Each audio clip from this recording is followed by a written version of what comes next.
नमस्कार दोस्तों, आप सभी का लॉ सीखो के दैनिक समाचार विश्लेषण में। तो आज हम कल 17 जनवरी और आज 18 जनवरी दोनों के आर्टिकल्स को साथ में यहाँ पर चर्चा करेंगे। तो चलिए आर्टिकल्स देख लेते क्या है। पहला आर्टिकल जो है ये गवर्नर और उनकी शक्तियों के बारे में है।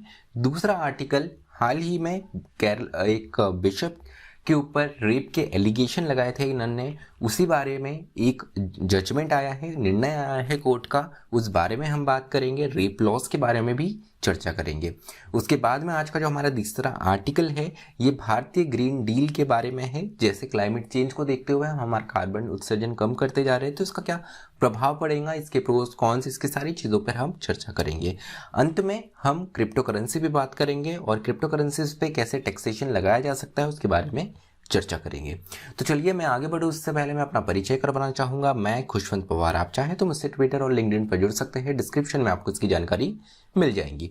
अब आते हैं आज के हमारे MCQ के ऊपर। वो ये है कि इनकम हेड के अंतर्गत क्या क्या आता है या निम्न में से क्या और आते हैं आपको बताना है। आपका ऑप्शन ए है सैलरी, ऑप्शन बी है कैपिटल गेन्स, ऑप्शन सी है हाउस प्रॉपर्टी अर्थात आपकी मालमत्ता संपत्ति, ऑप्शन डी ये सभी। जो भी आपका उत्तर हो कमेंट बॉक्स में जरूर लिखिएगा। अब आते हैं हमारे डिस्क्रिप्टिव क्वेश्चन की ओर। वो ये है कि स्टेट एग्जीक्यूटिव में गवर्नर का क्या रोल है। जो हमारी यहाँ पर हम जैसे बात करते हैं कि विधायिका, कार्यपालिका और हमारी न्यायपालिका होती है, तो स्टेट की एग्जीक्यूटिव, स्टेट की कार्यपालिका में गवर्नर, राज्यपाल की क्या भूमिका होती है ये आपको बताना है 250 शब्दों में। चलिए आर्टिकल की ओर आते हैं। तो गवर्नर की हमने बात करी, राज्यपाल की हमने बात करी, तो उसी आर्टिकल पे हम यहाँ पर डिस्कस करेंगे। तमिलनाडु एक ऐसा राज्य है जिसने काफ़ी लंबे समय से नीट एग्जाम्स जो है मेडिकल की एंट्रेंस एग्जाम होती है इसका विरोध किया है। इसको देखते हुए तमिलनाडु ने पिछले कुछ महीने पहले यहाँ पर एक बिल पास करा जिसके द्वारा उन्होंने अपने आप को एक्सक्लूड करा, यहाँ पर कुछ मामले तक एक्सक्लूड करा और कुछ मामले तक रिजर्वेशन करा यहाँ पर नीट के एग्जाम को लेकर, खासकर स्टेट डोमिसाइल में। तो ये फाइल आपको पता है कि किस प्रकार से हमारी लेजिस्लेचर जो है, हमारी विधायिका के द्वारा कोई भी कानून पारित होता है और फाइनल अप्रूवल के लिए जाता है वो गवर्नर के पास में। तो ये फाइल बिल पास हो गया, फाइल पहुंच गई गवर्नर के पास, लेकिन गवर्नर ना इस पे कुछ निर्णय दे रहे हैं अफर्मेटिव में ना नेगेटिव में, उन्होंने फाइल अपने पास में ही उसी तरीके से रखी हुई है। इसको देखते हुए यहाँ पे तमिलनाडु की लेजिस्लेचर और जो स्टेट एग्जीक्यूटिव है इनका काफी रोष बढ़ गया है। इसको देखते हुए जो असेंबली के स्पीकर है, जो अध्यक्ष भी है विधानसभा के, उन्होंने भी यहाँ पर ये बताया है कि गवर्नर के द्वारा ऐसा किया जाना, किसी भी मामले को, किसी भी फाइल को या किसी भी बिल को अपने तक अटका के रखना सही नहीं है। यहाँ पर आपको बता दूं कि एजुकेशन की हम बात करें तो एजुकेशन कंकरेंट लिस्ट का भाग है, अर्थात यहाँ पर राज्य और केंद्र दोनों इस पे कानून बना सकते हैं। अब ऐसा कानून जो कि कंकरेंट लिस्ट में आता है वहां पे सामान्यतः कॉन्स्टिट्यूशन के हिसाब से राष्ट्रपति की सहमति लेनी जरूरी होती है। तो गवर्नर उस बिल को यहाँ पर भेजता है प्रेसिडेंट की असेंट के लिए, लेकिन इस मामले में जो बिल है वो गवर्नर ने अपने पास में ही पेंडिंग रखा हुआ है, वो भी काफी लंबे समय से। तो यहाँ पर ये गवर्नर की एक रिलक्टेंस बताई गई है यहाँ पर। और जो रूलिंग पार्टी है DMK की, द्रविड़ मुनेत्र कड़गम की यहाँ पर पार्टी है, ये पार्टी रूलिंग पार्टी है, MK स्टैलिन जो कि मुख्यमंत्री है, इन्होंने इस चीज़ का काफ़ी ज़्यादा विरोध किया है। आर्टिकल के माने तो आर्टिकल में बताया गया है कि इंडियन कॉन्स्टिट्यूशन पे ये कहीं ना कहीं एक फ्रॉड हम इसे कह सकते हैं, हम एक अनकॉन्स्टिट्यूशनल असंवैधानिक चीज़ कह देते हैं अगर गवर्नर बिना कोई रीजनेबल टाइम दिए यहाँ पे किसी भी बिल को अपने पास में रखता है। या तो उसे रिजेक्ट कर दे गवर्नर, अगर रिजेक्ट करता है तो यहाँ पर ज़रूरी है, ये जिम्मेदारी है गवर्नर की कि वो अपना रीज़न दे, और अगर वो बिल को अपने पास में सिर्फ रखता है तो ये भी गलत है। उन्हें अगर ऐसा लगता है कि केंद्र सरकार या केंद्र की हमारी जो विधायिका है उसके शक्तियों का इसमें हनन होता है कहीं ना कहीं, तो प्रेसिडेंट की असेंट के लिए भी इसे भेजा जा सकता है। तो इसी को देखते हुए यहाँ पर काफ़ी लंबे समय तक निर्णय नहीं आ रहा है। तो यहाँ पर जो गवर्नमेंट है, प्रीवियस गवर्नमेंट ने गवर्नमेंट ऑर्डर के जरिए पहले 7.5% हॉरिजॉन्टल रिजर्वेशन जो है वो नीट क्वालिफाइड जो गवर्नमेंट स्टूडेंट्स हैं उनके लिए रिजर्व रखा था। तो चलिए देखने वाली बात रहेंगी कि ये जो गतिरोध है कितने समय तक चलता है। ये गतिरोध इसीलिए भी देखने को मिलता है क्योंकि जैसे हम देख रहे हैं कि हमारे देश में अगर हम यूनियन लेवल पे देखें, केंद्र के स्तर पे देखें, तो वहाँ पे बीजेपी लेड एनडीए गवर्नमेंट है और वही अगर हम तमिलनाडु में बात करें तो डीएमके गवर्नमेंट है जो कि सामान्यतः यूपीए को सपोर्ट करती है। तो अपने आप में दोनों अलग विचारधाराओं की पार्टी है और गवर्नर्स को अपॉइंट करते हैं प्रेसिडेंट वर्क करते हैं on aid and advice of union government, अर्थात यहाँ पर गवर्नर जो है वो हमेशा केंद्र के पक्ष वाला ही माना जाता है। उसी को देखते हुए ये गतिरोध बना हुआ है। तो चलिए दूसरे आर्टिकल पे आते हैं, रेप लॉस के बारे में। यहाँ पर बिशप फ्रैंको मुलक्कल, ये एक बिशप है, पहले केरला में थे ये और फिर उसके बाद में इन्हें डायोस बनाया जाता है जालंधर में। इन पर आरोप लगाया जाता है एक नन के द्वारा कि नन का इन्होंने 13 बार यहाँ पर यौन शोषण करा, सेक्सुअल असॉल्ट करा, यहाँ पर सेक्सुअल एक्सप्लॉइटेशन करा 4 सालों के एक अंतराल में, जो कि एक रेप माना जाएगा सेक्शन 375 ऑफ आईपीसी के अंतर्गत। और यहाँ पर इन्हें धारा 376 सेक्शन 376 ऑफ आईपीसी के अंतर्गत यहाँ पर इन्हें सजा देना जरूरी है। अब आपको बता दूं कि जो ऑफेंडर है ये बिशप है, इन्हें पैट्रॉन माना जाता है और उनके अंडर मानी जाती है नन। तो यहाँ पर एक अथॉरिटी की पोजीशन में जो है वो बिशप यहाँ पर है इस मामले में। तो इस मामले में एक अथॉरिटी के प्रोसीजर में अगर कोई अथॉरिटी की पोजीशन में रहने वाला पर्सन अगर ऑफेंडर होता है और विक्टिम जो है वो उसके सबऑर्डिनेट रहता है, तो ऐसी कंडीशन में इसे aggravated form of sexual assault माना जाता है और इसके लिए सजा पिनल प्रोविजन और कठोर होता है। अब यहाँ पर आपको बता दूं कि इस मामले में ये ट्रायल जो चल रहा था, इस ट्रायल में बिशप को बाइज्जत बरी कर दिया गया है कोर्ट के द्वारा। इनका कोर्ट का कहना यह है कि जो सेक्शन 375 और 376 के जो मेन इंग्रेडिएंट्स है जिससे रेप कॉन्स्टिट्यूट होता है वो इस केस में नहीं है। इसके चलते हुए यहाँ पर एक्विट किया जा रहा है बिशप को, ऑफेंडर को। अब यहाँ पर एक और बात ये कही गई है कि जो प्रीवियस इंसिडेंट रहता है, अर्थात कोई भी जो विक्टिम है उसका प्रीवियस हिस्ट्री क्या रहा है, इस पर भी यहाँ पर कोर्ट में डिस्कस किया गया।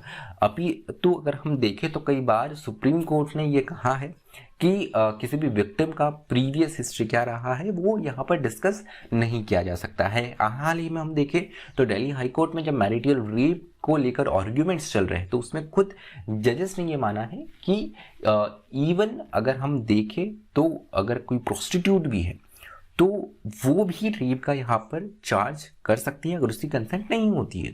तो अपने आप में कहीं ना कहीं इस तरीके का यहाँ पर एक ट्रायल कोर्ट के द्वारा रुक रहना वो अपने आप में एक प्रश्न चिन्ह खड़ा करता है। इसको लेकर बात कही जा रही है कि ये मामला जो है वो और भी आगे अपील किया जाएगा। तो देखने वाली बात रहेगी कि यहाँ पे अपील में किस तरीके का यहाँ पर इंटरप्रिटेशन होता है। अब इस आर्टिकल में महत्वपूर्ण बात ये है कि इसमें बताया गया है कि खासकर जो हमारे रेप लॉ है इनका रिग्रेसिवली मतलब काफ़ी कठोर तरीके से हमको इंटरप्रिटेशन नहीं करना चाहिए। ये फीमेल या वुमेन प्रोटेक्शन के लिए बनाए गए हैं, तो हमें इसको उस दृष्टि से देखने की आवश्यकता है। चलिए तीसरे आर्टिकल में पढ़ते हैं। तीसरा आर्टिकल इंडियन ग्रीन डील, भारतीय ग्रीन डील के बारे में है। तो क्लाइमेट चेंज जिस प्रकार से बदल रहा है वैश्विक स्तर पर चर्चाएं होती थी, लेकिन अब इसका क्षेत्रीय स्तर पे भी प्रभाव देखने को मिल रहा है। जो तटीय क्षेत्र है वहाँ पे सी लेवल के कारण काफ़ी समस्या देखने को मिलती है। बहुत सारी प्राकृतिक आपदाएं जो है वो हमें देखने को मिल रही है। उष्ण कटिबंधीय क्षेत्र जो है वहाँ पे बाढ़ जैसी समस्या हमें देखने को मिलती है। जो यहाँ पर हमारे ट्रॉपिकल एरियाज है वहाँ पर काफ़ी लंबे समय तक बारिश ना होती हुई देखने को मिल रही है। तो क्लाइमेट चेंज के कारण, जलवायु परिवर्तन के कारण काफ़ी ज़्यादा जो है वो इफेक्ट देखने को मिल रहा है हमारे लोकल लेवल पे भी, अगर हम भारत की बात करें तो। उसके साथ ही साथ इंडिया जो है एक इकोनॉमिक क्राइसिस भी इसके साथ में फेस कर रहा है। तो यहाँ पर आ जाता है इंडियन ग्रीन डील, जो कि कहीं ना कहीं अपने आप में क्लाइमेट चेंज और इकोनॉमिक क्राइसिस दोनों को एड्रेस करता है। किस तरीके से वो हम देखते हैं। सबसे पहले हम समझ लेते हैं कि आत्मनिर्भर पैकेज के अंतर्गत 10% जो है हमारी जीडीपी का या आत्मनिर्भर पैकेज में दिया जाएगा। ये सरकार की तरफ से एक वादा किया गया है, एक निर्णय लिया गया है, जिसके कारण हमारे जो इंडिजीनियस जो हमारी हमारी अपनी इंडिजीनियस जो उद्योग है उनको मदद मिलेंगी। तो यहाँ पर अगर हम देखें तो ये जो पैकेज है ये काफ़ी जुडिशियसली अर्थात विवेकपूर्ण तरीके से इस्तेमाल करने की आवश्यकता है, जिससे हमारा इंडियन ग्रीन डील जो है इसका उद्देश्य पूर्ण हो सके। इंडियन ग्रीन डील की अगर हम बात करें तो भारत की तरफ से ये वादा किया गया है क्लाइमेट चेंज समिट में कि हम 2070 तक नेट ज़ीरो और मुख्यतः 2030 तक हमारा जो कार्बन उत्सर्जन है, जो हमारे अनवीकरणीय ऊर्जा के स्रोत है, इस पे से जो हमारी निर्भरता है वो हम कम कर देंगे। तो यहाँ पर उसी की बात की गई है। अब यहाँ पर एक और चीज़ महत्वपूर्ण ये हो जाती है कि हमें हमारी इंडियन इकोनॉमी को अलग अलग सेक्टर्स में सेग्रीगेट करना चाहिए, यहाँ पर बांटना चाहिए, जिसमें कार्बन फुटप्रिंट के हिसाब से हम इसे बांट सकते हैं। उसके अलावा अगर हम देखें तो यहाँ पर जो हमारा प्रॉमिस्ड जीडीपी है वो 3 हिस्सों में मेन पार्ट्स में हमें देखने को मिलता है। इंफ्रास्ट्रक्चर में 5%, केयर इकोनॉमी में 3% और ग्रीन एनर्जी में 2%। तो यहाँ पर ज़रूरी है कि हम हमारे सेक्टर को डिवाइड करें और जो हमने अभी तक यहाँ पर 3 पार्ट डिवाइड करके रखे उन पे हम फोकस करें। अब PLFS की मई 2019 की रिपोर्ट आती है। इसमें ये बताया गया है कि अगर हमें इंडियन ग्रीन डील लाते हैं तो इसमें जो अनएम्प्लॉयमेंट है ये कम होगा, मतलब बहुत सारे बेरोजगार लोग जो है वो इसके अंतर्गत एक जो बदलाव आएंगे हमारी इकोनॉमी में उसके अंतर्गत इनको जॉब मिलने की बहुत ज़्यादा चांसेस हो जाएंगे। अर्थात इंडियन ग्रीन डील से एक्स्ट्रा जॉब्स जो है वो जनरेट होने की आशंका है।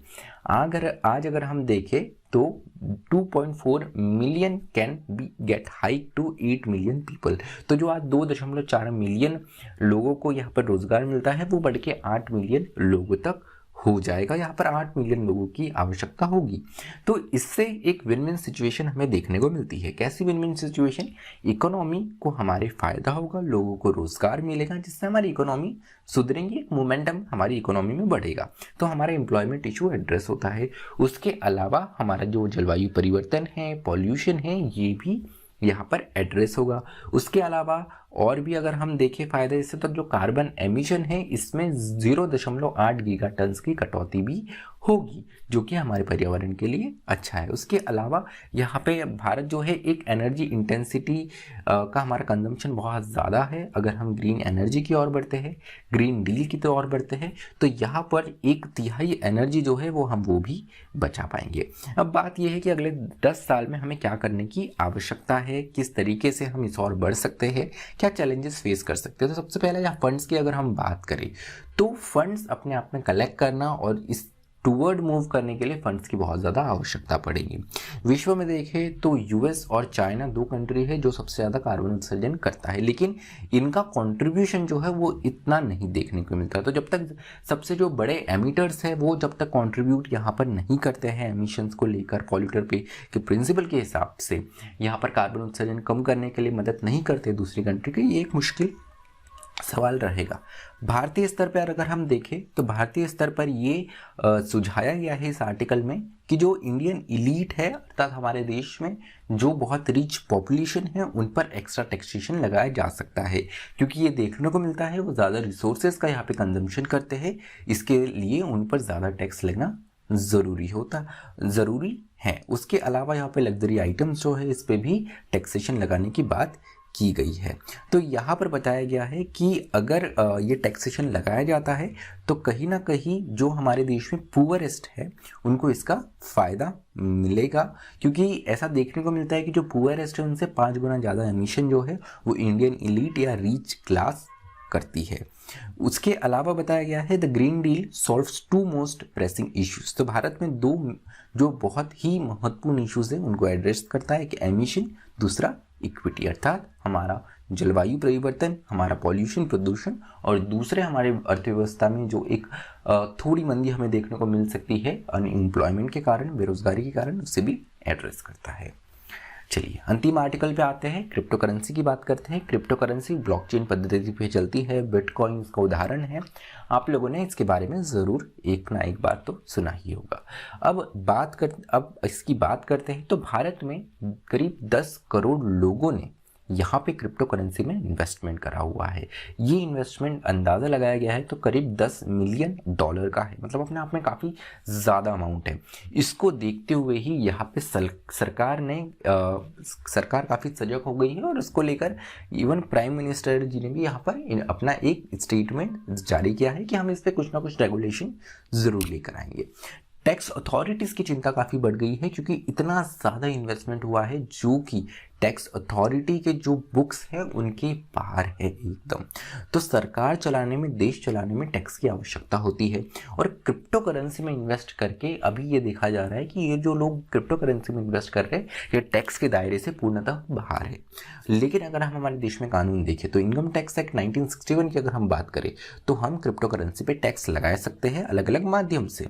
सबसे पहले हम इसे कैपिटल असेट के रूप में ले सकते हैं, अर्थात हमने कुछ भी यहाँ पर कोई वस्तु खरीदी तो उसके लिए कैपिटल असेट यहाँ पर लगता है, कैपिटल गेन आपका हुआ है उसको देखते हुए, तो एक कैपिटल असेट के हम ब्रैकेट में इसको ले सकते हैं। यहाँ पर इसकी ट्रेडिंग की जाती है इसलिए इसे बिजनेस इनकम के रूप में भी लिया जा सकता है टैक्स के हेड के अंतर्गत। और अगर ये दोनों ही ब्रैकेट में नहीं फिट होता है तो सेक्शन 56 के अंदर इसे अदर सोर्सेज के ऑप्शंस में भी लिया जा सकता है। अब बात ये है कि यहाँ के इसके अलग अलग इंटरप्रिटेशन हो सकते हैं। सबसे पहले absence of clear tax provision make it difficult to tax mind crypto currency, कि यहाँ पर कोई भी क्लियर हमारे पास में टैक्स प्रोविजन नहीं है जो कि क्रिप्टो करेंसी को कहता है कि क्रिप्टो करेंसी पे क्रिप्टो करेंसी पे कोई भी टैक्सेशन लगेगा। तो एक हमारे पास में प्रोविजंस की, लॉ की क्लैरिटी नहीं है। दूसरे, capital gains fails to compute the tax in this cases since it is difficult to compute cost of acquisition. तो कॉस्ट ऑफ एक्विजिशन अपने आप में पता करना काफ़ी ज़्यादा मुश्किल हो जाता है। इसको देखते हुए कैपिटल गेन्स किस प्रकार से लगाया जाएगा ये एक प्रश्न चिन्ह खड़ा होता है। उसके अलावा यहाँ पर इस क्रिप्टो करेंसी जो है इनका काफ़ी वॉलीटाइल नेचर है। डेट ऑफ जनरेशन क्या होता है, उस दिन मार्केट की क्या स्थिति है, उस हिसाब से हम इस पर टैक्स लगा सकते हैं। ट्रेडिंग की हम जिस तरीके से बात करते हैं कि हम इसे बिजनेस इनकम के रूप में ले सकते हैं, लेकिन वो भी अपने आप में पता लगाना मुश्किल है क्योंकि मार्केट बहुत ज़्यादा यहाँ पर वॉलेटाइल है। उसके अलावा किस जुरिस्डिक्शन में लिया गया है ये भी आइडेंटिफाई करना काफ़ी ज़्यादा मुश्किल हो जाता है। किन लोगों ने इसे परचेस किया है इसके बारे में भी जानकारी जुटाना मुश्किल इसलिए हो जाता है क्योंकि यहाँ पे एक यूनिक अल्फा न्यूमेरिकल कोड्स होते हैं, उसके माध्यम से क्रिप्टो करेंसी ली जाती है। उसके अलावा थर्ड पार्टी स्क्रूटनी, जिस तरीके से हमें अगर टैक्स अथॉरिटी एक थर्ड पार्टी है, अगर वो स्क्रूटनी करना चाहिए तो उसके लिए काफ़ी ज़्यादा हार्ड हो जाता है इसे ट्रैक करना। और उससे ज़्यादा मुश्किल यहाँ पर ये हो जाता है कि यहाँ पर इससे क्या क्या गुड्स, फिजिकल गुड्स किस प्रकार से खरीदे गए हैं, क्या क्रिप्टो करेंसी के माध्यम से पेमेंट्स किया गया है, ये ट्रेस करना अपने आप में और ही बड़ी मुश्किल बात है टैक्स अथॉरिटीज़ के लिए। तो यहाँ पे ज़रूरी है कि इनकम टैक्स पॉलिसी मेकर्स को यहाँ पर कुछ बदलाव लाने की आवश्यकता है। किस प्रकार से क्रिप्टो करेंसी को टैक्सेबल किया जाए इसे भी देखने की आवश्यकता है। उसके अलावा tax payer to need to be made extensively aware of such statutory provision and amendment. तो यहाँ पर जो टैक्स पेयर है उन्हें यहाँ पर स्टैच्यूटरी प्रोविजन और अमेंडमेंट करने की आवश्यकता है, नई प्रोविजंस लाने की आवश्यकता है जिससे ये टैक्स पेयर्स की कैटेगरी में आ पाए। उसके अलावा यहाँ पर मैंडेटरी टैक्स डिस्क्लोजर जिस प्रकार से यूएस के सिस्टम में है उस तरीके से हमें भारत में भी लाने की आवश्यकता है कि अगर आप क्रिप्टो करेंसी खरीदते हैं तो इसका भी आपको जानकारी इनकम टैक्स अथॉरिटीज़ को देना होगा। और अंत में बताया गया है कि government official at all levels have to adequate trained for the same raising timely red flags when necessary. उसके अलावा क्रिप्टो करेंसी अपने आप में नया कंसेप्ट है। बहुत सारे हमारे गवर्नमेंट ऑफिशियल्स हैं उनके को इसके बारे में इतनी जानकारी नहीं है, तो इनकी सही रूप में इन्हें ट्रेन करना और अवेयर करना और जहाँ पे भी संदेह पाया जाता है वहाँ पर जांच करना सबसे ज़रूरी है। तो चलिए आज का हमारा डेली न्यूज़पेपर एनालिसिस, माफ़ कीजिएगा, दैनिक समाचार विश्लेषण यही समाप्त होता है। अधिक जानकारी के लिए आप हमारी वेबसाइट विजिट कर सकते हैं। उसके अलावा आप हमसे टेलीग्राम और इंस्टाग्राम के माध्यम से भी जुड़ सकते हैं। डिस्क्रिप्शन में आपको इसकी जानकारी मिल जाएगी। मुझे सुनने के लिए आप सभी का धन्यवाद। Thank you. Stay tuned to law सीखो।